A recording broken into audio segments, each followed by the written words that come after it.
pasar Indonesia saat ini tren SUV lagi meningkat-ningkatnya teman-teman. Tapi SUV seharusnya nggak sekedar dipasangin body kit, overfender ala-ala atau roof rail ala-ala. SUV harusnya kayak gini nih. Mobil ini capable, ground clearance-nya tinggi, dan penggerak 4 roda yang buatnya siap dipakai kemana aja. Ini dia, Subaru Crosstrek.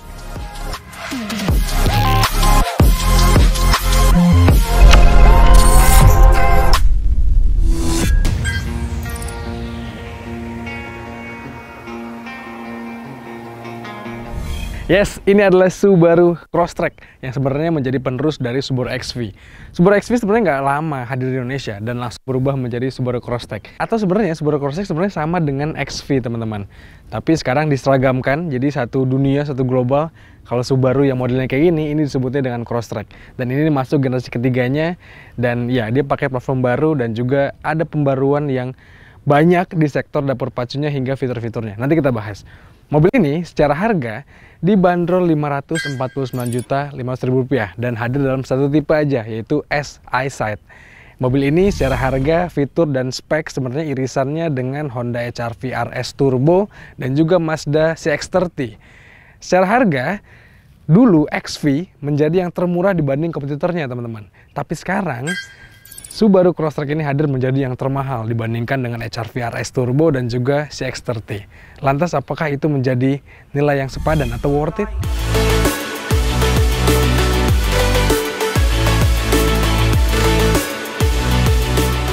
Di Indonesia, sebenarnya Subaru Crosstrek ini bukan barang baru teman-teman, tapi hadir dengan nama XV.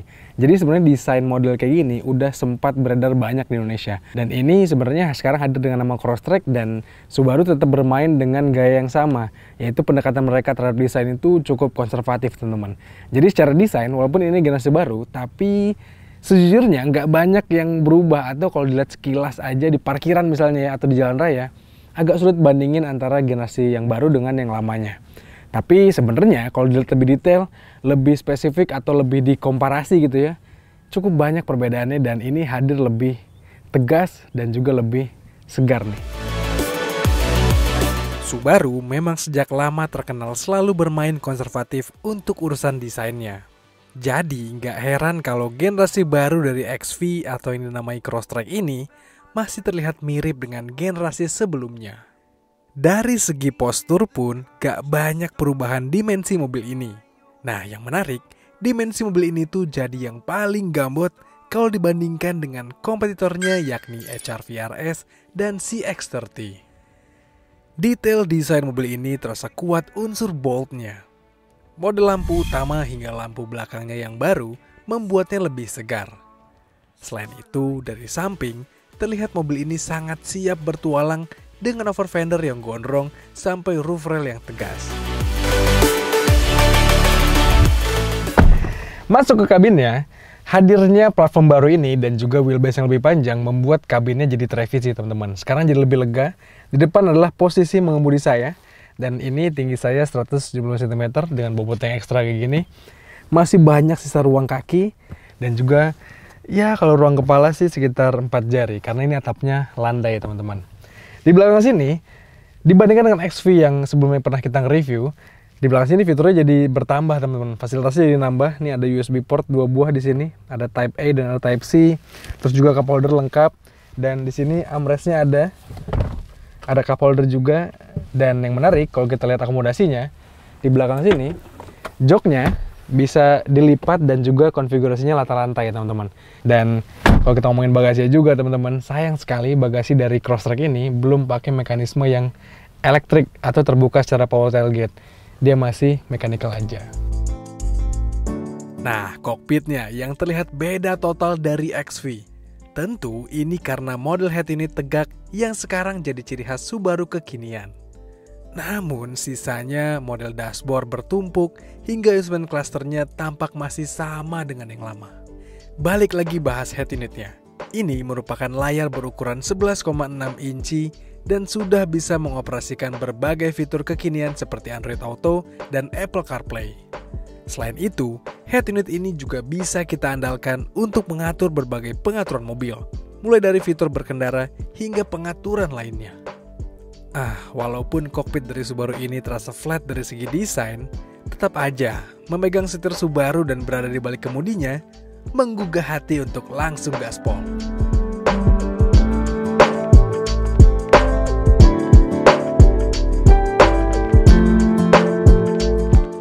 Hal utama yang berubah dari posisi berkendaranya adalah dari posisi duduknya, teman-teman. Jadi sekarang di platform barunya, Subaru udah nggak lagi memasangkan rel dengan baut untuk joknya ya, melainkan relnya itu dilas langsung bersama dengan platformnya, sehingga lebih minim getaran untuk si pengendaranya, teman-teman. Dan hal itu adalah hal yang harusnya kita bisa sangat-sangat hargai gitu ya, karena Subaru itu memikirkan matang-matang mobil ini ketika diriset tidak hanya dengan para insinyur di otomotif gitu ya, tapi juga dengan ahli kesehatan, para dokter di Jepang gitu ya. Dan itu yang ngebuat Subaru rasanya sangat sayang gitu kepada para penggunanya, dan ngebuat mereka pengen berkendara lebih lama supaya posisi duduknya nyaman. Dan dengan hadirnya posisi duduk yang direvisi atau diperbarui, di-upgrade sama Subaru ini, diklaim ngebuat mobil ini lebih nyaman digunakan, lebih minim getaran, dan posisinya ergonomis untuk berkendara jarak jauh, teman-teman.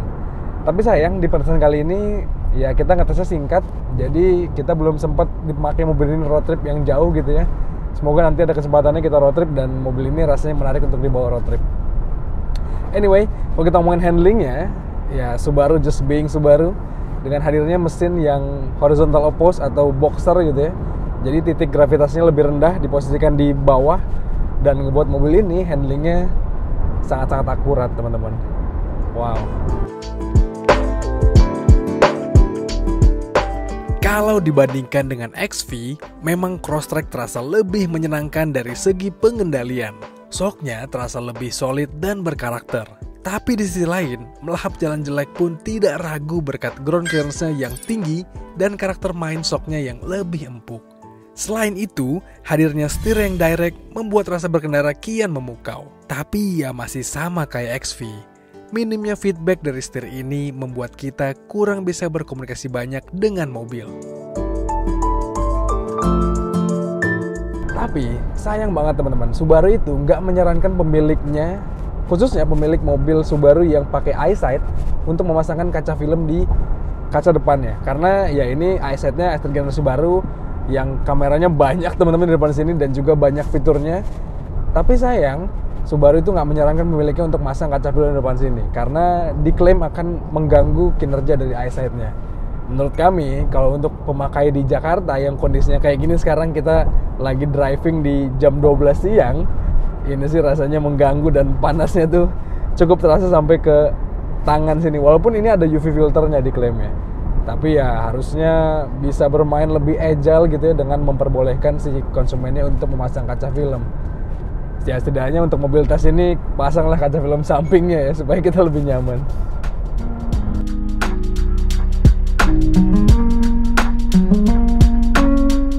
Lanjut, setelah kita bahas posisi berkendaranya yang semakin ideal, sekarang kita bahas soal dapur pacunya, teman-teman.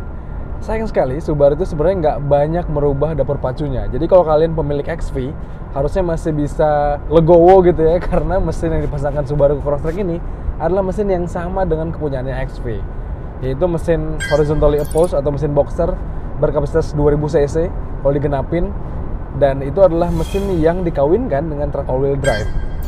Subaru all-wheel drive itu memang terkenal banget dan terbukti ini adalah mobil yang tangguh, yang siap dipakai kemana aja, dan pantesan banyak dipilih sama orang-orang yang khususnya tinggal di negara 4 musim, karena memang lebih bermanfaat gitu ya.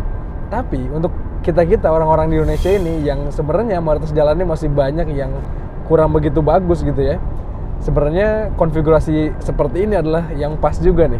Mesin bertenaga dan dibekali dengan transmisi yang disalurkan ke 4 rodanya atau wheel drive, karena ya ini ngebuat kita lebih worry free gitu ya, lebih nggak khawatir ketika melahap jalan yang seperti apapun. Misalnya dipakai mudik, pulang kampung gitu ya, kita nggak perlu khawatir, atau nanjak, atau ngelewatin perbukitan, ya rasanya nggak masalah. Tapi mobil ini di sisi lain juga pas dipakai di perkotaan, karena Subaru mengawinkan transmisinya dengan model yang lineartronic atau CVT, otomatis lah kurang lebih. Dan hadirnya lineartronic di mobil ini secara nggak langsung sebenarnya terasanya agak lebih baik dibandingkan yang punyanya XV, teman-teman. Kalau dulu di XV kita sempat menyinggung kalau mobil itu tuh terasa cukup dalam tanda kutip lemot gitu ya, atau terlalu smooth gitu tarikan tenaganya. Tapi di Crosstrek ini terasa lebih agresif sedikit di tarikan bawahnya. Ya walaupun khasnya mobil dengan transmisi CVT masih ada rasa-rasa linearnya. Contohnya ini kita sekarang cruising di jalan tol di kecepatan 100 km/jam. Karena transmisinya CVT dia harus meraung bermain di rentang 2500 sampai 3000 rpm. Tapi ya mobil ini adalah Subaru teman-teman yang build quality sangat baik sehingga getaran mesin nggak terasa sampai kabin ataupun nggak ada terdengar suara raungan dari mesin yang nggak nyaman ke telinga.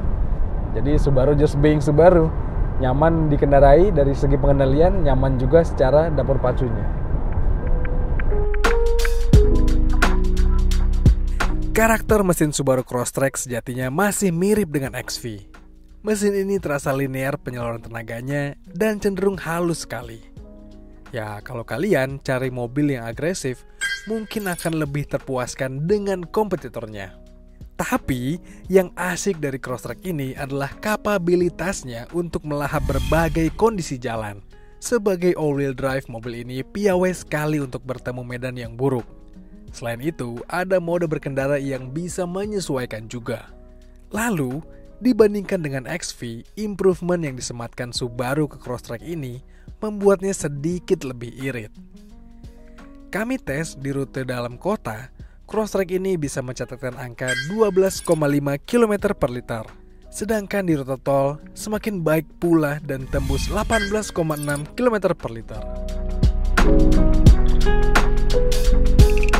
Lalu teman-teman, kalau kita ngomong soal kenyamanan berkendara, hal yang juga vital menurut saya adalah kekedapan kabin. Di kelas ini Subaru bertemu dengan Honda HR-V dan juga ketemu dengan Mazda CX-30. Subaru Crosstrek ini terasa yang paling solid build quality kabinnya dan juga kekedapan kabinnya. Ya walaupun lagi-lagi secara desain mobil ini tuh bermain konservatif sekali, jadi desainnya itu cenderung nggak yang stylish gitu ya. Tapi mobil ini ya dengan core-nya Subaru yang pengen buat mobil lebih fungsional gitu ya. Mobil ini hadir memang benar-benar memanjakan si pengendaranya. Jadi nggak memanjakan mata dengan pleasing gitu ya, melihat desain yang keren-keren atau desain yang modern gitu ya. Tapi mobil ini dibuat ya sejatinya mobil yang untuk dipakainya nyaman gitu. Dan itu menurut saya kalau untuk orang-orang yang mungkin di tingkatan udah mencari mobil yang zen gitu ya, atau di tingkatan yang lebih dewasa, lebih mature, rasanya mobil Subaru Crosstrek ini adalah pilihan yang tepat. Dan ya mungkin itu menjadi poin positif atau nilai plus Subaru dibandingkan kompetitornya.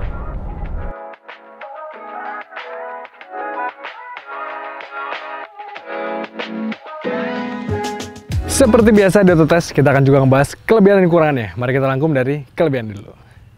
Kelebihan pertama, mobil ini hadir dengan fitur adventure yang lengkap teman-teman. Ada steering responsive headlight yang kalau kita belok kiri kanan dia bisa ikutan belok headlightnya. Dan juga ada washer, jadi kalau headlightnya kotor, kalau lagi belusukan kotor, di sini bisa dibersihkan. Dan juga mobil ini lengkap banget informasi soal mobilnya.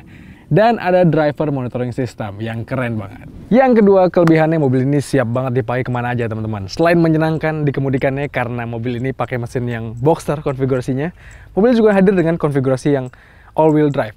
Jadi siap kemana aja, ground clearance tinggi, dan banyak mode berkendara yang bisa menyesuaikan.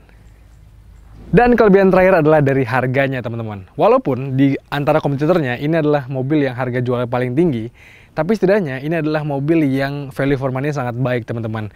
Mobil ini CBU dari Jepang dan juga AWD dan fitur-fiturnya lengkap banget. Dengan harga segitu menurut kami adalah harga yang pantas untuk mendapatkan sebuah Subaru Crosstrek ini.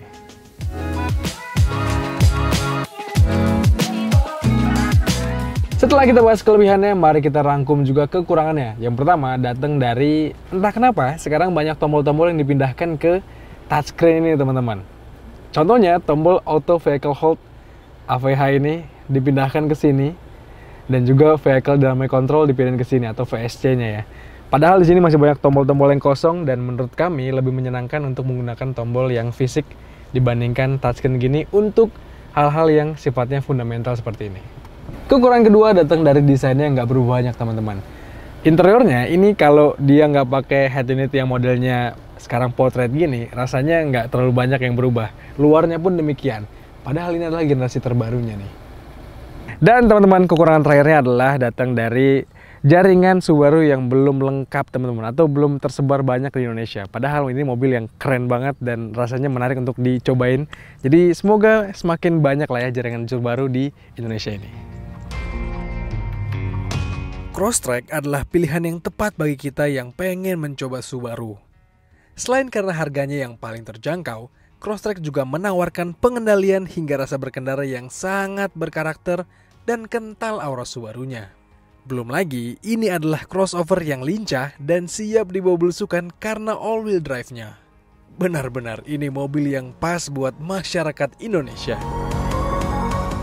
Tapi, mengingat mobil ini bermain di harga yang lebih tinggi ketimbang kompetitornya, rasanya akan jadi tantangan yang berat bagi Subaru untuk bersaing di pasar yang lebih umum. Ya, hemat kami, Subaru rasanya bukan buat kaum mendang-mending. Well, teman-teman, itu dia tadi ulasan kami soal Subaru Crosstrek ini. Gimana menurut kalian? Kira-kira pendapat kalian apa soal mobil ini? Coba kalian sampaikan di kolom komentar video kali ini. Dan seperti biasa, jangan lupa untuk baca ulasan lebih lengkapnya di kanal Detik Auto. Dan juga tonton video dari kami di kanal 20 Detik dan juga YouTube Detik Auto. Jangan lupa untuk kalian subscribe juga. Kalau gitu, teman-teman, sekian aja. Saya Somit. Stay safe dan bye-bye.